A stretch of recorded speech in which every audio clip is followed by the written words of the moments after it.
Hello, everybody. Welcome to Uber Studios. We are back. I refer to myself as we, apparently. I am Legion, for I am many. I've had this idea brewing for some time now. I thought it would be fun to tell you right now, as a person who is not Mormon, who doesn't believe that the Mormon church is true, who doesn't think that Joseph Smith was a prophet. This is honestly my true opinion of what I think a good piece of advice from the Book of Mormon is. If you've been watching my Book of Mormon series, like the rewatch party that I'm kind of doing slowly over time, you'll know that the purpose of me critiquing those videos is not to say, here's a portion of the Book of Mormon where I don't think it's true, or here's evidence that the Book of Mormon isn't true. It's none of that. The purpose of that series is to say, if we look at this as a piece of fiction, does it hold up? In one of the videos, I compare the murder scene from the Book of Mormon to the murder scene from Crime and Punishment. And that's just a fun video. I'm proud of the crossover there. Kind of like author versus author, Joseph Smith versus Dostoevsky. Whether it's fiction or not, I think you can still pull useful tips for life out of it. So I thought that I would demonstrate that today by reading you. So there are two verses. I'm going to read you my two favorite verses from the Book of Mormon. It comes from the Book of Mosiah. But before I do that, before I get into that, I just want to say a couple of things, okay? As I've kind of alluded to already in this video, I don't think this is true, and I don't think that matters.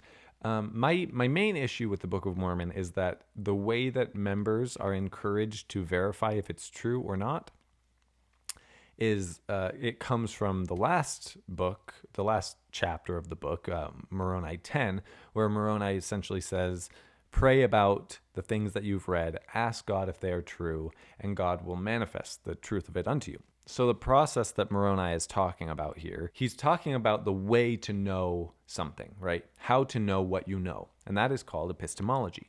So the epistemology of pray about it and God will tell you, from my perspective, doesn't make a whole lot of sense, and I don't buy into it. And the reason that I say that is that's not how I decide other things in my life. If I want to know if I have bananas in my pantry, do you keep bananas in your pantry?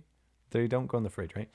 I just got really worried that I'm a weird person for keeping them in the pantry. Let me know in the comments where you keep your bananas. If I want to know if I have bananas in my pantry, I just go downstairs and I look, right? If I want to know if 4 + 4 is 7, I don't pray about it. I do the math. If I want to know which presidential candidate I should vote for, I don't pray about it. I look at what both of them have to say, and I make a decision based on what I can verify in front of me. If you want to know if this book has good advice, then sure, let it sit with you. Listen to the voice in your head and follow the advice that you think is good. I don't have a problem with that. If you want to know if a book that is making historical claims about a family picking up all of their belongings and building a ship and gathering, a small group of 16 people and sailing across the ocean and planting their seed here in North America and then populating the continent, if I want to know if that is true, and then if by extension, the guy who translated that book started a religion that is the only way to lead me to God, if I want to know if that's true, I don't think I should pray about it. I think I should probably see what the evidence is.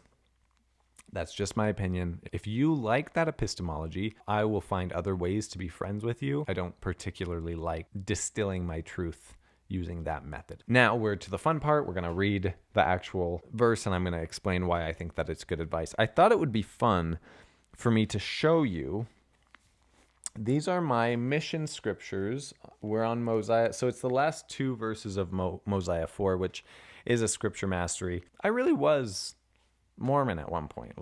I really was. Anyway, I'm going to read this verse now. It says, "And finally, I cannot tell you all the things whereby ye may commit sin. For there are diverse ways and means, even so many that I could not number them. But I can tell you, but this much I can tell you, if you do not watch yourselves and your thoughts and your deeds, and observe the commandments of God and continue in faith, of what ye have heard concerning the coming of our Lord, even unto the end of your lives, ye must perish. And now, man, remember and perish not. Okay, I think that's good advice. Now, I get metaphorical about this God part. I'll just go through the verse one quick time and just kind of say what I'm thinking. So I can't tell you all the ways that you could commit sin. Now, I know a lot of people in the ex-Mormon space who think that sin is a dangerous idea, a fear-based construct used to control people, and that they would like to see the Mormon church get rid of the word sin and the idea of sin. I don't quite agree with this. I do think that the way that sin is defined within LDS theology, it's more of just like an authoritarian, top-down, like divine command thing. What I mean by that is in LDS theology and Mormon doctrine, disobedience to God's commandments or disobedience to your leaders could be considered a sin. I don't particularly like that definition of the word. I think for me, a sin is when I've determined what I think the purpose in my life should be. And there's a distinction here between, a lot of people talk about the purpose of life. I get this from John Vervaeke, but I like it a lot. It's not purpose of life, because that implies an outside force in imbuing life with a purpose. What I think is there purpose along the way? Is there purpose in life? And the answer to that, to me, because we're humans and we find joy in things, we find joy in our family, I think the answer to that question is obviously yes, there is purpose in life. And so if I'm on my way to discovering what my purpose in life is going to be, and I diagnose it and I say, this is what I'm going to aim at, I like this target, and I go towards that. If I then start self-sabotaging, or if I start doing things that don't lead me to that purpose, I think that is a much better definition of the word sin. Okay? So that's where I'm operating from here. So I can't tell you all the ways that you can commit sin. Yeah, because everybody's purpose is different.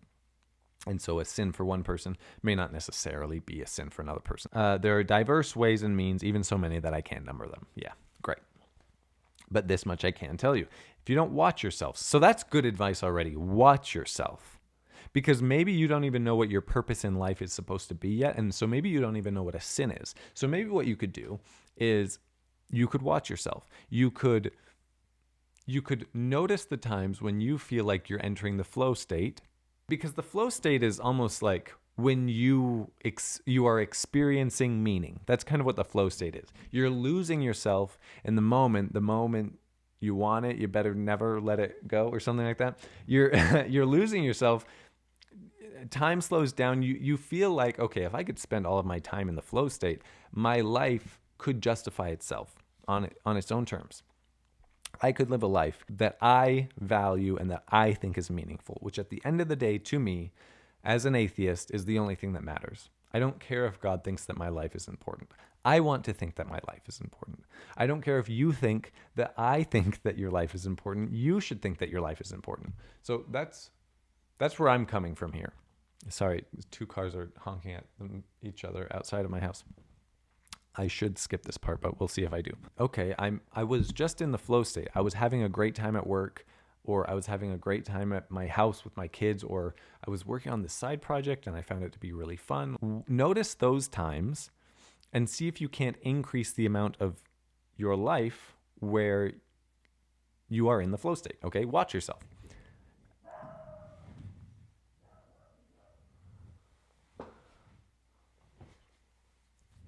And now my dog is barking.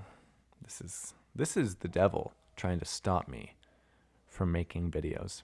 I just want you to know that. Watch your thoughts and your words and your deeds. Now, I think this is good advice as well. What I like about this is it gives you a chance to notice how you feel as you say certain things or do certain things. I've always been like more on the timid side publicly. I'm not a person who's afraid of confrontation or afraid of public speaking or anything like that, but I would just rather not. I don't care. Like, usually if somebody's mad at me for something, I'll let you have this one, like that's kind of my attitude. But I've noticed in the last couple of years that hasn't been working for me as well. And when I say it hasn't been working for me, all I mean by that is that bothers me when I put my head on my pillow at night and I think about that and I go, I don't actually love the way that I handled it like that. And I think that's part of me, like, that's me learning about myself. I'm laying down and I'm thinking, okay, next time something like that happens, I won't just roll over so easily. I'll give my feedback. I'll give my pushback. I'm going to say what I need to say for me, not because it matters to me that the other person hears it and changes their mind, but because I want to be able to look at myself in the mirror and say, you said all you could say. You did all you could do. You can't control the way that other people behave or perceive you, but you can control the way that you go about things. And if that bothers you that you didn't say it, then you could say it this time. So I think that that's helpful advice. Watch your thoughts and your words and your deeds. Don't let yourself be shaped by what everybody else liked. Become a little firmer in my case. I had a coworker at one point who was working in a different part of the company and then came back and started working for my area of the company. He was doing really well. We started to notice that for some reason every day he was kind of getting angrier and angrier. It was palpable fury. He would come in and the whole mood would be like we could all feel how upset he was. One day, he just got in kind of like a little bit of an argument with the owner and then didn't work there anymore. And what we found out was that when he moved from one spot of the company to work for us, he thought that like immediate raise was coming. And that's not how it worked, because raises happen at a certain time every year. And he thought, well, but if I'm changing job titles, then that means that I am getting a raise.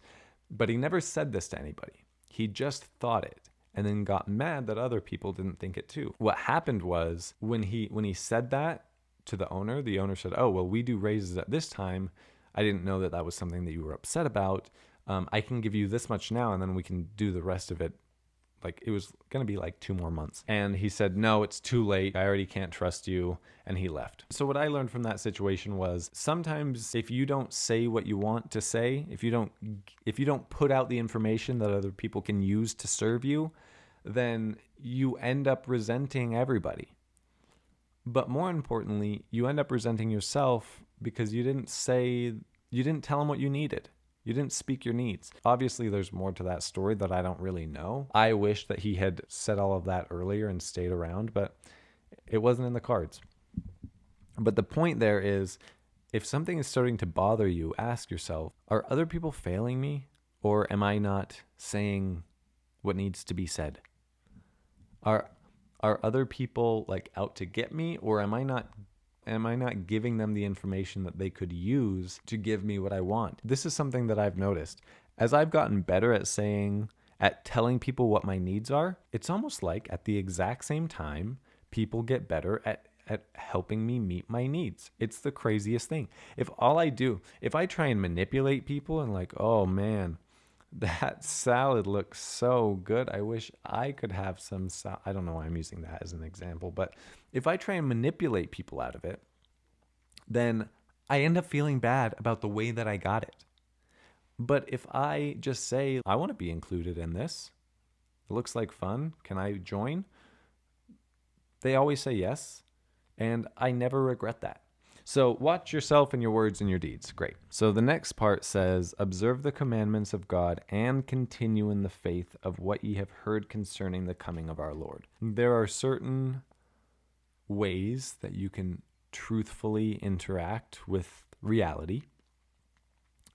And if you interact with reality in those ways, then you will not get knocked on your ass. And this is what I mean by that.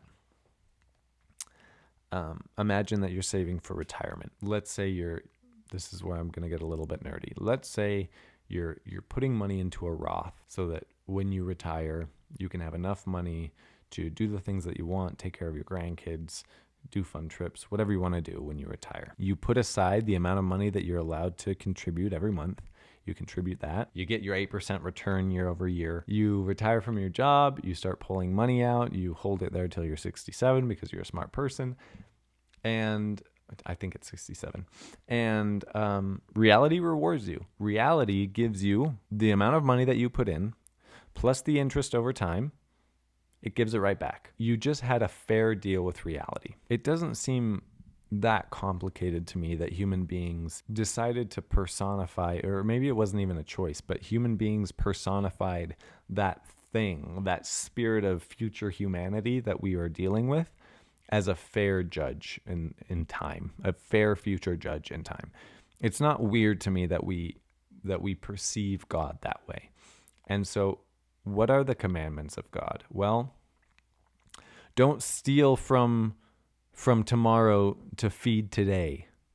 That would be a good one. That's the opposite of a sacrifice. A sacrifice is steal from today as much as you can so that tomorrow can be better. And then do that again enough times until all the tomorrows that you have left are taken care of. That's a sacrifice. If you just say the commandments of God are the things that increase my personal well-being over time and don't diminish the well-being of others in the process of increasing mine, that's a great start. Act like those are the commandments of God. Love your neighbor as yourself, do unto others as you would have them do unto you. All of that is great advice. Go with that. I've probably gone into this enough, but I do think about this verse all the time. I can't tell you all the ways that you can sin. I think about that all the time. Just watch. Just look. You could see all the ways. If you have a goal in mind, a loosely defined goal of where you think you would like your life to end up, but you're not sure, watch yourself. I watched myself for long enough, even though I can never watch myself long enough. And I decided that I would make explicit my rules of engagement for life. I'm gonna read you a couple of them, but I'll do another video where I go into this. This list came from this process. I watched myself and my words and my deeds, and I thought, what brings me closer to the flow state? What makes me feel like my life is meaningful? How can I sacrifice enough now that I'm actually sacrificing so well that I'm earning things for my kids? How can I do that? I came up with a list of what I think the commandments for me should be. And so I'm not going to read all of these. They're pretty long. I will go into more of them later. So here we go. Number 1, define failure early enough to prevent it. Rule number 2, you can only produce future stability while enjoying present stability. In other words, put out all daily fires before you can prevent future fires. Number 3, nobody is going to solve your problems for you. If they do, it's because they think you are weak. Number 4, improved living generates compounding improvement. Okay, so those are the first 4. Let me illustrate number 4 for a second. Let's say your life is going about 50% right for you. Through small daily acts, you manage to get your life to be 1% better every day. That's your yearly goal. Okay, I'm gonna get my life to be 1% better than it was yesterday every day for a month or a year or whatever. So you start thinking about what that could be. Do I need to get up 5 minutes earlier so I have more time for breakfast? Do I need to throw a couple of veggies into my lunch? Like, there's a lot of ways that you could think about doing this that would actually make your life 1% better a day. But let's say you come up with a plan that you think will work for you and your aims, and you do it and you implement it. And so on day 1, when you're at 50%, what's 1% of 50%? Well, it's 0.5%. On day 2, you're now working with 50.5%. You do that for a couple days, you do that for a month, and you arrive at 100. And now what's 1% of 100? Well, it's 1. So because you're elevating the platform of your productivity, if we call it that, you're elevating the structure that you live and act on. And so the percent, even though it's still 1%, the percent is getting bigger. If you did that for long enough, if you got up to 150%, things are going well. Like you're keeping all of those gains. You're building sustainable life improvement gains is something like that. You're raising the platform that you're acting on, and it's making it easier to improve your platform. That's all I'm trying to say with rule number 4. Kind of got off to a little bit of a rant there, but I hope that makes sense. The invitation, I mean, there's a whole bunch of invitation. Maybe you even had some thoughts as you're watching this video of like, oh, maybe I could start doing that or this or whatever. Let me know in the comments if this motivates you to do anything. If you can see holes or gaps in your life where you think that you could actually start thinking about how to fill them. The thing that hurts about leaving the Mormon church is you no longer feel like you're on a path. Obviously, that's not true because we're all on our way to somewhere. We've just left the path that we know. In my opinion, a lot of the anger stage of leaving Mormonism comes from feeling like you no longer have an easily recognizable path that you're on anymore, and now you have to go through the intellectual heavy lifting of figuring out what your path is going to be now. And while that is hard, it's also very freeing, because instead of having to put God's goals above your own, instead of having to feel like maybe things that never really felt natural to you, you can drop all of those. And you can just do the things that you think make you the best version of you. So that's all I'm going to say. Thank you for watching. I never say this, but I'll say it. According to YouTube, most of the people who watch my videos are not subscribed to my videos, which is fun. If you are one of those people and you're not subscribed, and you liked what you just heard, like I just rambled for 30 minutes, but if you liked it, then I have great news for you. I have a bunch of videos where this is what I do. I actually have a whole bunch of them. And by you subscribing, it makes it easier for you to find them. So I actually think that's a pretty good deal for you. And it tells YouTube that this is the type of content that other people might like. Maybe it can decrease some of the pain and anger that people in this stage of leaving the church are currently in. So that would be my goal. I would love to get the people who are like on the fence. Should I leave? Should I not? It doesn't feel like the place I want to be anymore, but I don't know where I would go. I don't know if there's hope for me on the other side. My channel is for you if you're one of those people. So to help me reach more people like that, by all means, share this video with other people. And like I said, hit the subscribe button if you are not already subscribed. Thank you for being here. That's all I'm going to say. Have a beautiful weekend. It's weekend for me. Have a beautiful whatever it is for you. And I hope to be back soon. Goodbye, everyone.